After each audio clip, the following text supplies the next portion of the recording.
Hello and welcome to Popcorn Digest. And today we're spending time in a secret government lab where a deadly man-made pathogen has escaped its containment, leading to the infection of millions of people worldwide. But that's enough about the coronavirus, as we're watching Paul W.S. Anderson's Resident Evil. Mila Jovovich is the amnesia-suffering Alice, a mostly naked action hero that is struggling to remember just who her character actually is. In this film that will leave you struggling to remember what the fuck even happened. I don't blame you. You know, we've already covered video game movies on this podcast, and you are somebody that has said previously you're not really much of a video game kind of guy. I was thinking this morning, I think I've spent more time flossing my teeth than I have playing video games. Do you have any, understanding of what Resident Evil is, or, the kind of following that this game series has, or anything like that? Not really, only that it's obviously involving zombies in a kind of modern urban setting, and it's quite popular, and there's been a lot of different... Obviously, there's a lot of films, but there's been a lot of games as well.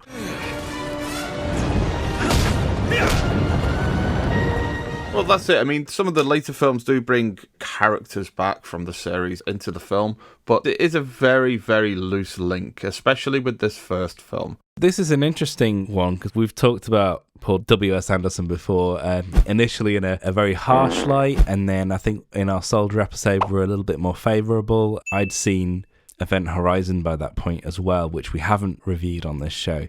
Yeah, it's strange that this is the film where he started to lose his mojo, but at the same time I would say this is still a much better film than AVP in all aspects. Yes.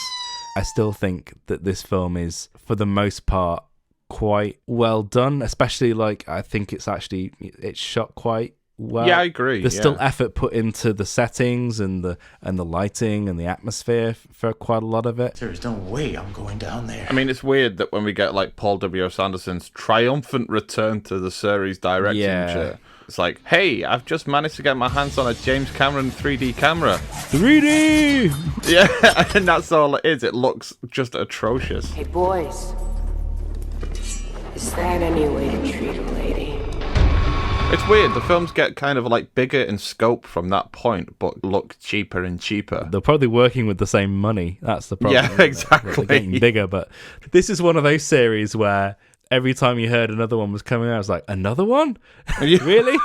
How? And then when it came to the final chapter, you're like, oh, is it really the final chapter? And it was. Quite a shock, really. Yeah, it's quite a shock. That was the most shocking thing about this series, that the final chapter was actually the final chapter. Even though it kind of still ended on a cliffhanger. They'll pick it up again because the reboot failed. I can imagine they're going to be like, Resident Evil, The Return. If it isn't already in motion, it'll be happening soon. Yeah. I mean, I'll go on record now to say Resident Evil is not the worst film I've seen, and it's not even a film that I would call particularly bad. It's just that it fails at something that is fundamental to the zombie film, and that is that it's not scary, and it abandons the idea of being a horror film quite early on. I'm going to lay my cards on the table now and basically say I really was quite enjoying this film up until about 40 minutes in. Is that when the zombies appeared? When the zombies arrive and it all falls apart. Yeah.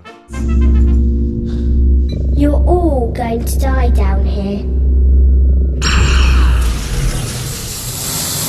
When it's a film about this woman who doesn't know who she is, following this task force to try and shut down this facility with this virus, and there's a homicidal computer, that was all pretty fun. It was a fun little B-movie.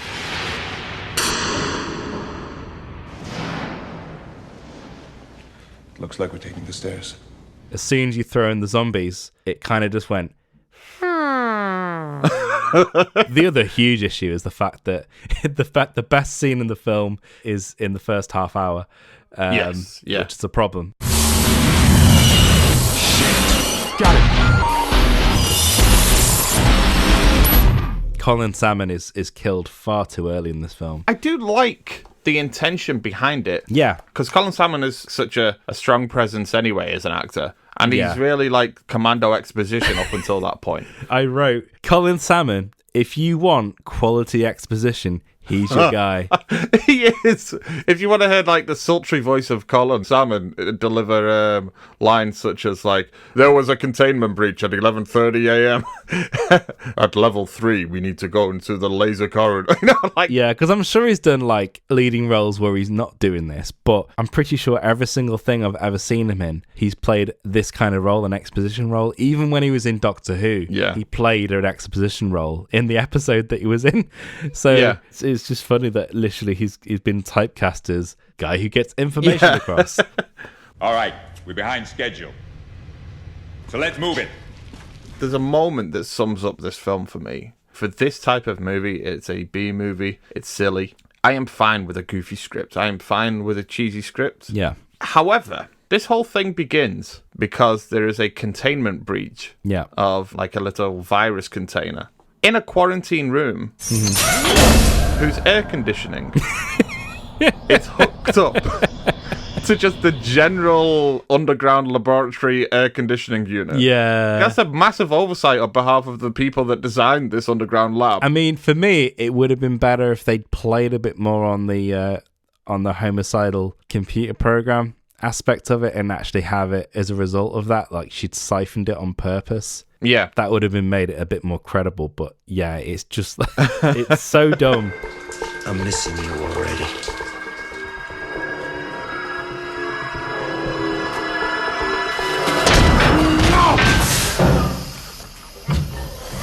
Your boyfriend's a real asshole. You know what, as well? Like, talking about the Umbrella Corporation for a moment. Yeah. You know, if you are undercover for the Umbrella Corporation and you're in a sham marriage, an undercover sham marriage. Yeah, yeah. Do you think it's necessary to have the words property of Umbrella Corporation engraved into your wedding rings? Yeah. Wouldn't that be like the first giveaway that perhaps there's more than meets the eye about this relationship? It's a film that if you spent more than a week writing, I'd be having some words and questioning. One of my favourite lines is when they're stood in front of a couple of laboratories that are completely flooded. They are full to the roof, flooded, and there are like bodies floating within there. Yeah, yeah. Then Colin Salmon says, "Go check out the area and see how bad the flooding is." Rain, JD, see how bad the flooding is. I'm like, well, from where we're standing, it looks pretty bad, Colin.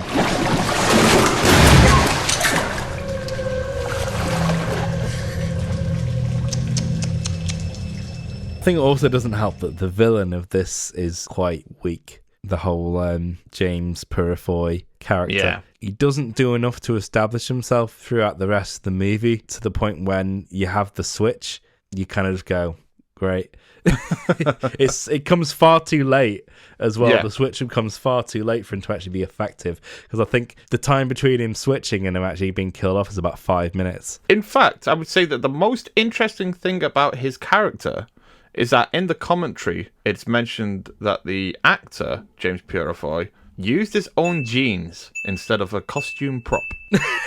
Yeah. So this is a film where, really, that really kind of like sums up for me that this was a film where he walked in and was like, nah, I'm wearing my own jeans. Yeah. This is pure comfort for me.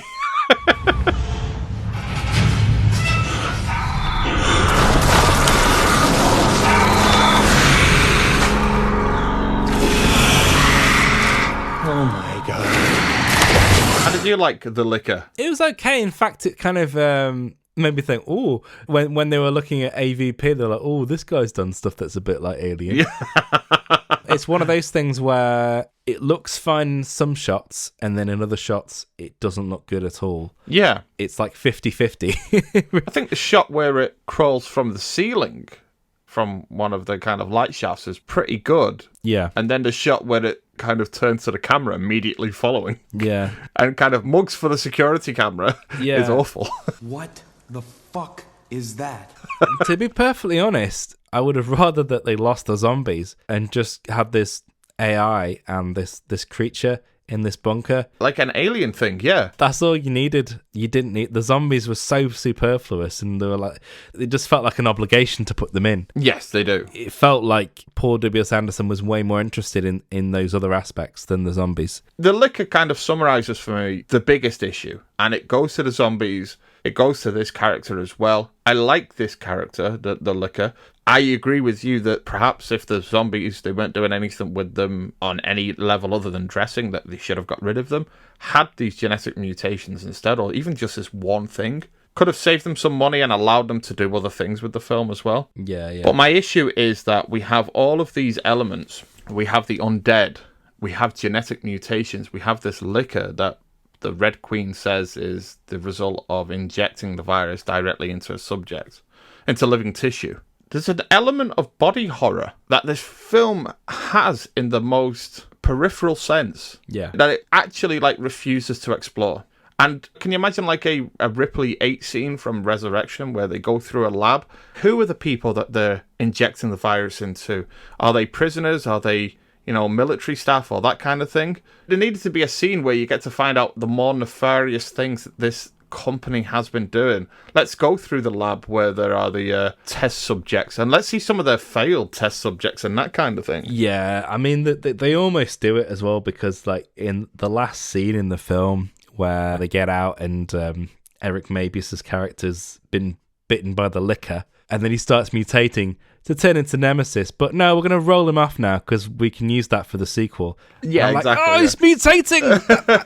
Finally! Don't roll him off now. He's just become interesting. They should have had another character that was bitten by the licker that mutated much earlier. Yes, yeah. Yeah, it doesn't capitalise on the things that are working. And again, it feels obliged to feature these things that don't work. See how easy that was? But yeah, so that's where we're at with the series. I will say, is Resident Evil something that you would recommend? No, not really. I think it kind of boils down back to that laser room sequence, because that is something I saw many, many years before. And it's literally just I'd just recommend, watch this cool laser room sequence. That's all you need to see. Have you seen Cube? No. Good. All right. So there's this laser sequence.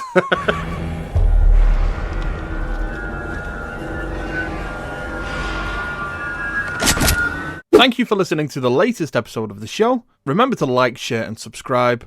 And remember, you can catch the full-length podcasts both on our YouTube page and on any podcast hosting platform such as Podbean, Spotify, Apple Podcasts, etc. See you soon.